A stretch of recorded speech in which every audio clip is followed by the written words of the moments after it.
Comme vous le savez, si vous avez des dyslexiques autour de vous, et notamment des enfants, il y a 1000 méthodes pour, plus ou moins empiriques d'ailleurs, hein, pour leur venir en aide. Et moi, je vais vous parler de 3 trucs que j'ai rencontrés au cours de ma vie et qui ont donné souvent de bons résultats. Alors les voici, j'espère que ça pourra vous aider si vous avez besoin en ce qui concerne les enfants et dyslexiques.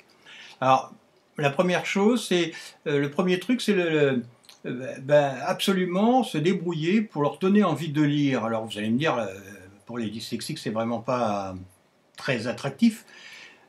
Arrangez-vous pour trouver des livres avec beaucoup d'images, très bien illustrés, qui soient beaux, très peu de mots hein, au début, et puis après des BD par exemple, hein, de façon à ce que votre enfant lise. Pourquoi? Lise un peu.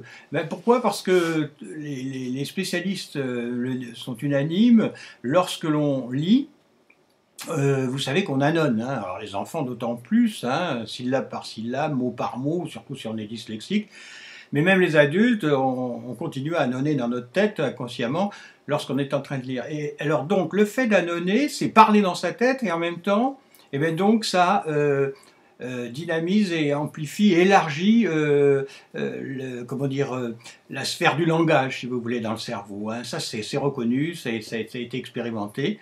Et donc c'est tout. Et donc petit à petit, ça va permettre à un enfant dyslexique d'oser, d'améliorer son discours, son langage, et oser s'exprimer.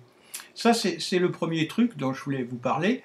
Et puis, un deuxième truc, c'est, alors là aussi, ça va vous paraître difficile à accepter peut-être, eh bien c'est parfois leur apprendre, mais succinctement bien sûr, avec des personnes qui sont sourdes et muettes. Vous savez que ces gens-là parlent avec les mains, parlent avec des signes. Et apprendre à votre enfant dyslexique le langage des signes, parler avec les mains. Et vous savez, quand on parle avec les mains, les mains produisent des images. Hein, et nous les dyslexiques, les images, ça nous parle beaucoup. C'est plus concret que parfois les mots.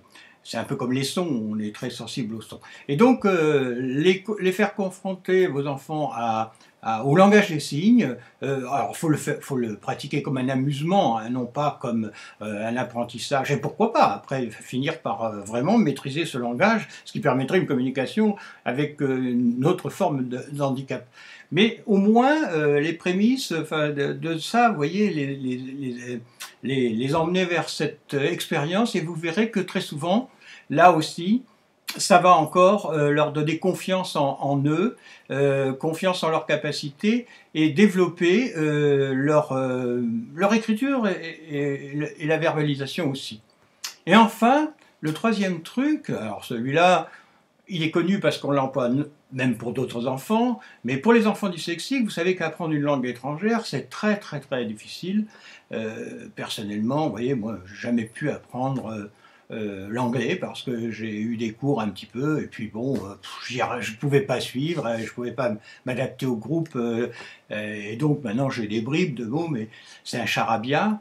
Alors que si vous allez en immersion, vous mettez votre enfant dyslexique en immersion, c'est-à-dire dans une famille dans laquelle absolument il ne parlera plus français pendant un mois, 2 mois, par exemple, si vous pouvez, si ça ne vous fait pas trop mal au cœur de vous séparer de votre enfant, mais vous verrez que pour lui, ce sera vraiment un très grand bénéfice, vous allez voir à quelle vitesse il va apprendre cette langue étrangère. Pourquoi ?